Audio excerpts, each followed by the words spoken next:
లాజరు అను ఉండెను.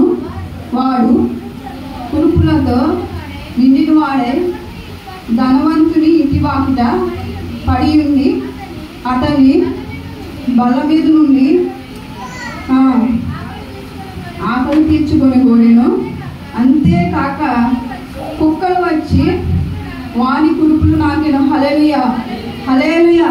మనం తర్వాత చూసుకుంటే కనుక లాజరు, అబ్రహాం ఇదంతా కూడా యేసుప్రభు కాలానికన్నా ముందు జరిగిన సంఘటన. దీన్ని యేసుప్రభు వారు ఇక్కడ వాళ్ళకి సంబోధిస్తూ ఉన్నారు. లాజరు ఇక్కడ, అలాగే ఒక ధనవంతుడు ఉన్నాడు.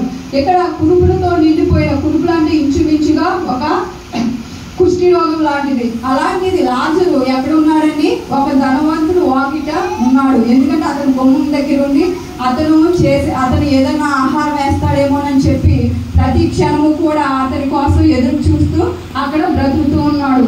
బ్రతుకుతూ ఉన్నప్పుడు అక్కడ మనం చూస్తే కనుక 21వ వచనం చివరిలో, అంతేకాక కుక్కలు వచ్చి వాని కురుపులు నాకేను. హల్లెలూయా.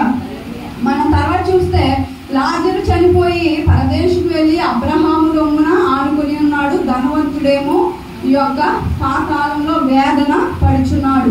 కానీ ఇక్కడ మనకి ఏమని దేవుని యొక్క వాక్యం సెలవిస్తుంది? అంతేకాక కుక్కలు వచ్చి లాజరు యొక్క కురుపులు నాకుతూ ఉన్నాయంట. హల్లెలూయా. చాలా మంది ఏమంటారంటే లాజరు మరి తర్వాత యేసుప్రభు చాలా నీతిమంతుడు పరదేశంలోకి వెళ్ళాడు కదా, మరి కుక్కలు వచ్చి ఒక లాజరు యొక్క కురుపులు ఎందుకు నాకాలి అని చెప్పి చాలా మంది బైబిల్ పైన ఇలాంటి విషయాలపైనే వాళ్ళు వ్యతిరేకిస్తున్నారు. ఎందుకంటే వాళ్ళు ఈ లోకరీతిగా చదువుతూ దాంట్లో ఉన్న మర్మాన్ని వాళ్ళు గ్రహించలేకపోతున్నారు. ఇప్పుడు చూడండి, అప్పట్లో మనం చూసినప్పుడు కుక్కలు ఎందుకు నాకాయంటే కుక్కల యొక్క సెలైవాలో, అంటే ఇప్పుడు కాదు, ఇప్పుడు కుక్కలు కాదు, ఇప్పుడైతే వైరస్లు అవన్నీ పెరిగిపోయి అనేక రకాల వ్యాధులు వచ్చేసాయి. అప్పట్లో అంత వైరస్ అటాక్ అనేది ప్రపంచంలో లేదు కాబట్టి అక్కడ కుక్కల్ని దేవుడు ఎందుకు ఎలా చేశాడంటే లాజరు యొక్క కురుపులు నాకడానికి. ఆ లాజరుకి ఎవరూ లేరు. లాజరు అక్కడ ఏమని రాయబడి తన భార్య పిల్లలందరూ కూడా అతన్ని విడిచిపెట్టారు. అలాగే అతడు ఒక పేదవాడు. అతడు రోడ్డు మీద పడి ఉన్నప్పుడు అతని కోసం ఎవరు వచ్చి డాక్టర్లు, ఆ కాలంలో యేసుప్రభు కూడా లేడు ముట్టడానికి, ఆయన్ని స్వస్థపరచడానికి. కానీ ఆ కాలంలో అతని దగ్గరికి ఏ వైద్యుడు కూడా రాడు. ఎందుకంటే ఆ కురుపులు చూసి అది పేదవాడు కాబట్టి ఎవరు కూడా అతని దగ్గరికి వచ్చి అతనికి సహాయము చేయడు. ఏ వైద్యుడు రాకపోయినా కూడా దేవుడు అక్కడికి ఒక వైద్యుడిని, కొంతమంది వైద్యుడిని పంపించాడు. ఆ వైద్యులే కుక్కలు. హల్లెలూయా. ఈ కుక్కలు ఎందుకు లాజరు యొక్క కురుపులు నాకవలసి వచ్చిందంటే ఆ కుక్కల యొక్క సెలైవాలో, అంటే అతని కుక్కల యొక్క ఉమ్మిలో యాంటీబయాటిక్స్ అనేవి ఎక్కువగా ఉంటాయంట.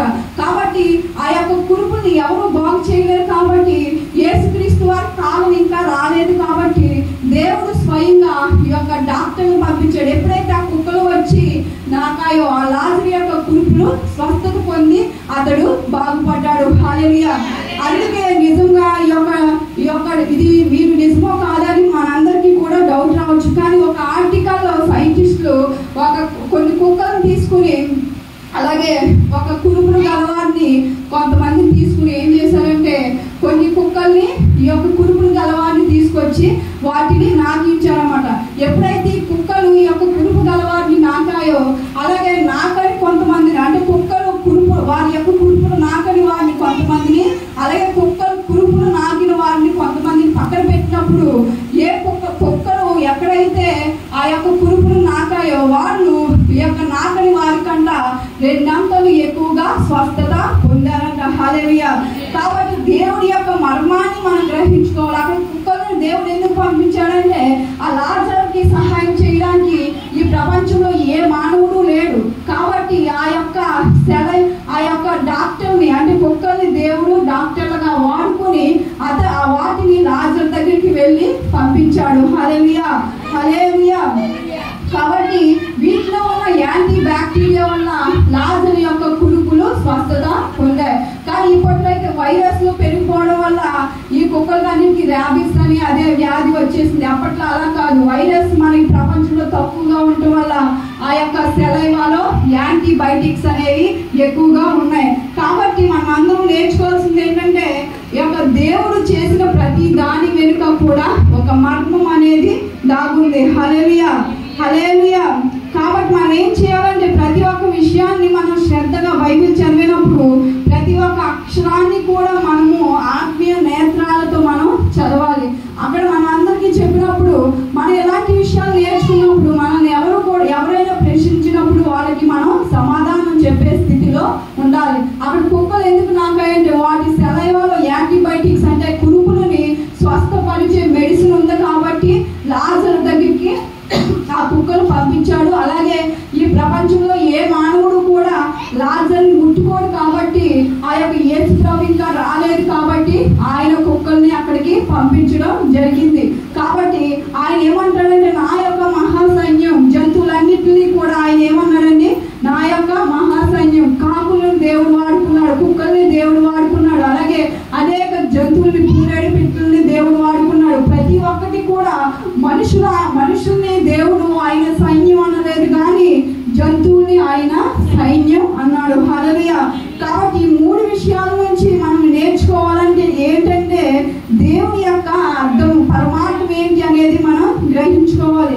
అంజూరపు చెట్టును దేవుడు ఎందుకు శపించాడంటే ఆ యొక్క సీజన్లో రావాల్సిన ఆ యొక్క ఫలాలు కూడా రాలేదు కాబట్టి దేవుడు అంజూరపు చెట్టును శపించాడు. హాముని కణాన్ని ఎందుకు శపించాడంటే వాళ్ళిద్దరూ కూడా తన తండ్రి పట్ల పాపం చేశారు కాబట్టి వారిని శపించడం జరిగింది. అలాగే లాజర్ని కుక్కలు ఎందుకు నాకాయంటే కుక్కలో దేవుడు ఒక యాంటీబయాటిక్ మెడిసిన్ పెట్టాడు కాబట్టి ఆ కుక్కల్ని లాజర్ యొక్క కురుపుని నాకడానికి దేవుడు వాటిని అక్కడికి పంపించడం జరిగింది. హల్లెలూయా. ఇంకా అనేక విషయాలు మన బైబిల్ గ్రంథం నుంచి మనం నేర్చుకోవచ్చు. కాబట్టి మీలాగా మనం బైబిల్ చదివినప్పుడు ప్రతి ఒక్క అక్షరము కూడా మన ఆత్మీయ నేత్రాలతో మనం చదువుకుంటూ ఉన్నప్పుడు మనకి ఆ వాక్యం మనకి అర్థమై మన హృదయాల్ని తాకుతుంది. అందుకే